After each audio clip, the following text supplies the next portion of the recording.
Ofa, Hanabiya, Ofa, Ababiya, Ofa, Baratako, Ofa, Baratuko, Ofa, Odebula.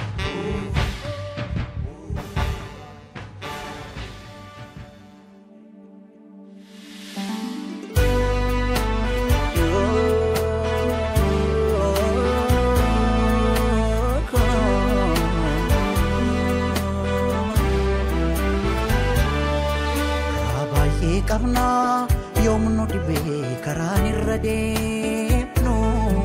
sila numademna malif galmangenyo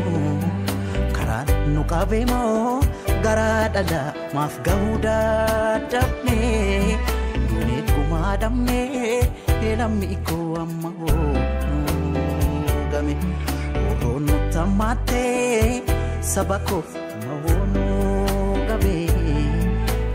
kumadamne lami ko amma game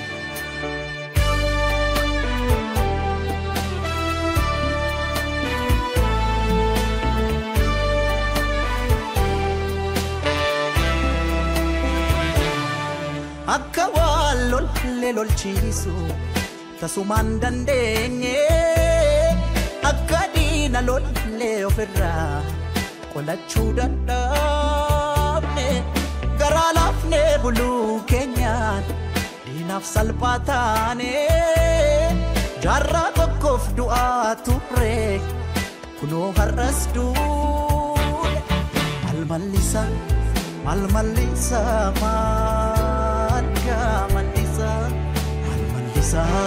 malmalisa ma halme malisa tokkon du'a tokkon ajjeesisa dhufa darba nu hinnumaan cabsa keenya malee sanuma saneessa malmalisa keenya malmalisa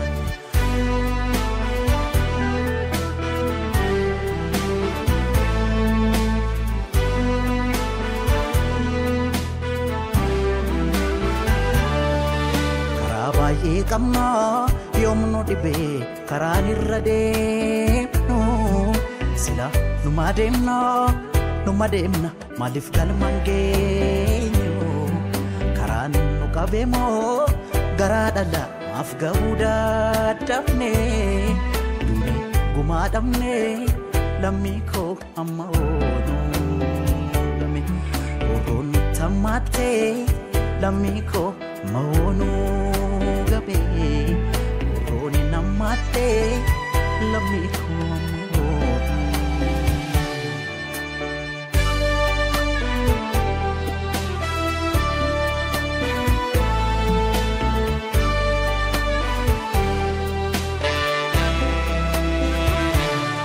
hayuf gotame arjobne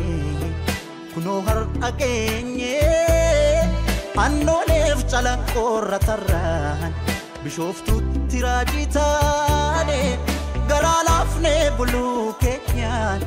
dinaf salpatane waqtani baf du'a turre kuno harasdu malmalisa malmalisa matka malisa malmalisa ma alme malisa tokkon du'a tokkon ajjeesisa dhufa darba nu hinnumaan cabsa keenya malee sanuma saneessa malmalisa keenya malmalisa malmalisa matka malisa malmalisa ma alme malisa malmalisa malmalisa malmalisa hararge manchara malmalisa alme malisa orondanga dabarang erom falma murtese erom alga malisa tese malisa addaken safumbetu alme malisa addaken safumbetu malmalisa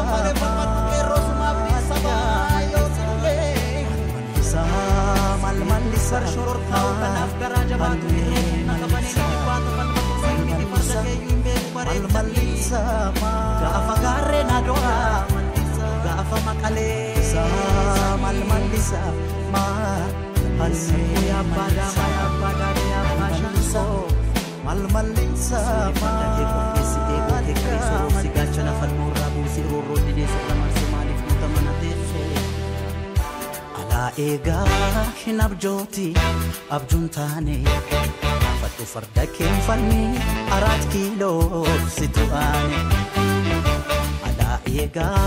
hinabjoti abjuntane kai fatu farda kem falmi 4 kilo situane ala ega hinabjoti abjuntane fatu mancha keloli 4 kilo situane ala ega hinabjoti abjuntane kai fatu farda kem falmi 4 kilo situane ala ega hinabjoti abjuntane fatu farda kem falmi 4 kilo situane ala ega hinabjoti abjuntane kai fatu farda kem falmi 4 kilo situane ala ega hinabjoti abjuntane fatu mancha keloli 4 kilo situane ala ega hinabjoti abjuntane kai fatu farda kem falmi 4 kilo